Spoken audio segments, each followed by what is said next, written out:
Hello YouTube. Today I'm going to give you a quick review of my solar system. It's been up and running for 7 days now. We turned it on the March 9th, and today is Sunday. I think it's like 7-8 day now. I'm going to give you a quick review of this SolarEdge 10K system and see how it's performing each day, what kind of data that we collect, and compare to the last couple of the bill that I got from FPL to see what's the differences. All right, stay tuned. We're gonna look. All right, so here's a quick overview of my Excel spreadsheet that I'm keeping track of my energy usage moving forward, and I want to go over with you guys a little bit of each of these columns and telling you what that meant. So day of the month, basically that's my billing period is starting of that month and then end of that month right here. So a billing period is February 13th to March 14th. SolarEdge column, this column right here, basically what that column telling you is that what is the maximum output that the SolarEdge that produce on that day. Now don't get confused. You see where it say KWP, that means kilowatt peak, meaning if you look down here, it's saying that 8.64 kilowatt at 2:45. Basically what it's telling you is that on that day the maximum power produced in that day was 8.645 kilowatt peak, not hour, but it peak. It's just how much that the maximum output maybe in that minute or so.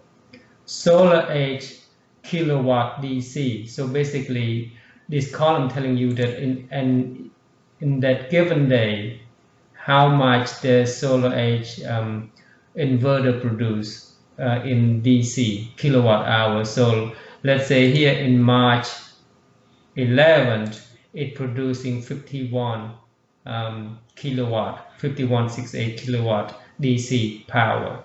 Then on the March 12th it produced 26.52 kilowatt DC, so on and so forth. Now what that means? That means, okay, now on the next column it says sent to FPL kilowatt hour in AC. So basically the SolarEdge is producing DC power, but it converted into the AC power and send it to the FPL, to my power company. So look at this day right here, March 11. I produce, or the SolarEdge produced 51 DC power, and then it converted to the AC, and this is how much it's sent to FPL, 40.54 AC. And some of you might think, why is it only 40 if you produce 51? First of all, the two power is different. It has to convert it. There's some kind of formula that is converting from DC to AC power, then it's sent to FPL. On top of that, it also there are losses on the way, so when the power loss as well. So that's how much I only sent to FPL on that day. So power consumption in this column, it's saying here power consumption kilowatt hour in AC. Basically I log this column saying, okay, how much did I consuming the power from FPL on that day. So if I send it to FPL 40 kilowatt hour and FPL told me that I only consume 13.93 kilowatt hour, so then the next column will be net, right? Net AC's gain and loss.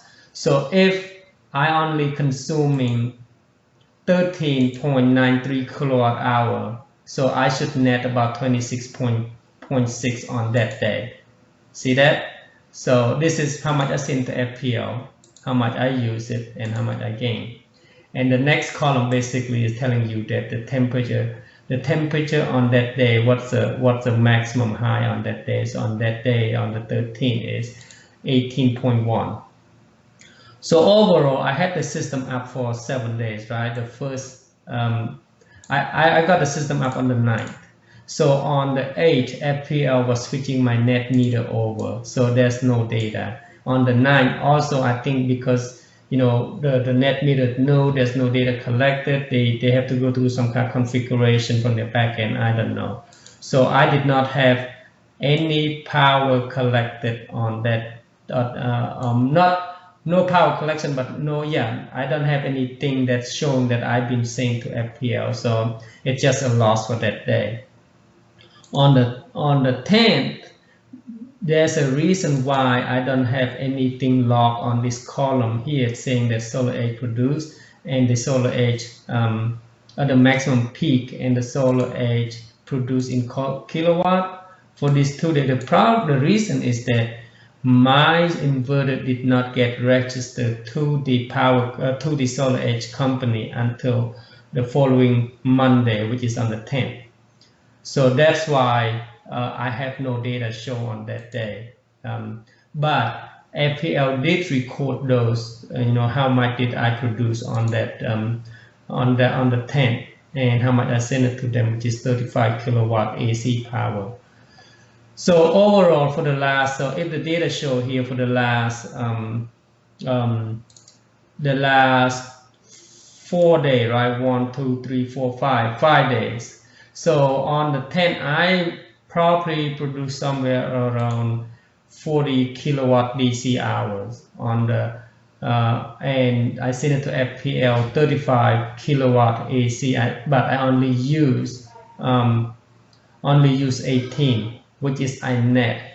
So the solar panel inverter always gain power each day every time I have a sun show, when the sun is shine to my roof. So there's no loss at all. If you look over here on the graph, this is where FPL show. So starting from the February 13th to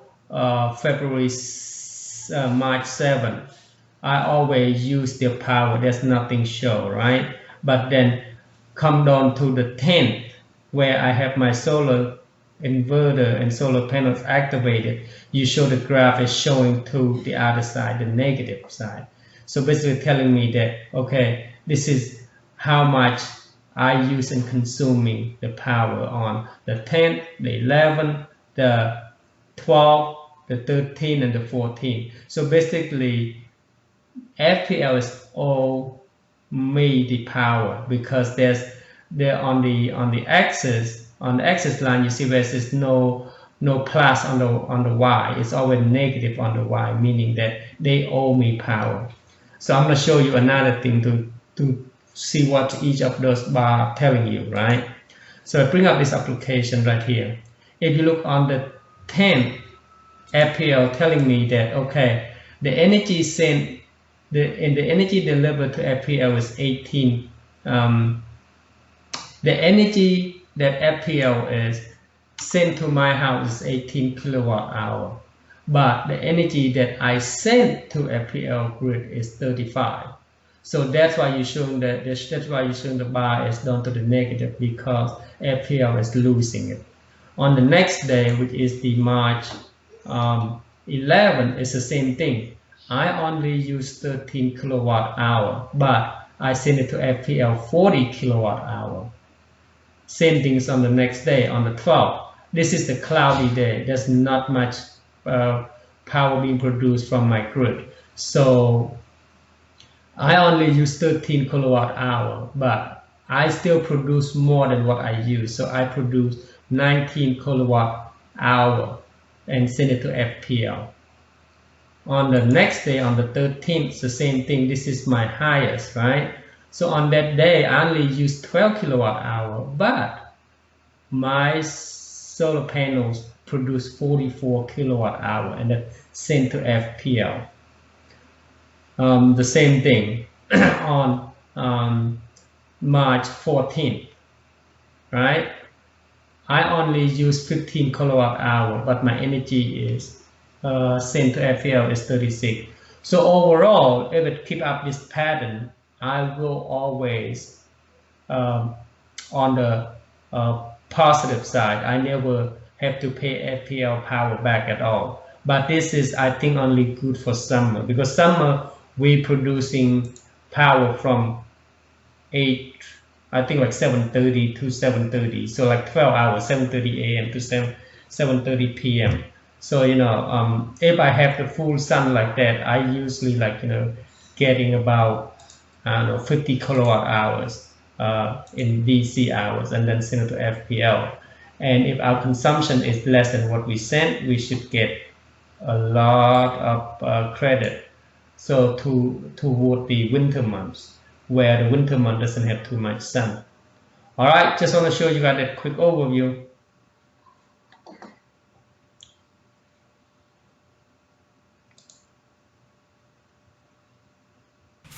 All right, now you see that quick overview for the last 7 days. So my solar system, the 10K, the Solar Edge, which is had 33 panel installed by EHS, they perform pretty well. I'm impressed. On the good day, on the sunny day, I can get on average is 50 kilowatt hour per day, which is like usually the sun come up around 7:30 and then sundown, sunset around 7:30 p.m. So literally I got about 12 hours of power generating it. Now on the bad day, for the last couple of bad days that I saw, like they're like very cloudy day, only generate like the system only generate about somewhere 26 kilowatt hour to 30 kilowatt hour. So that's kind of concerning when winter comes. But in summer, I think I'll be all right. It performed really, really well for summer. I think I will have enough power to offset the FPL. But we'll see each month progress. I'm gonna do each month review to see where we at with the performance / power consumption and power saving. Thank you.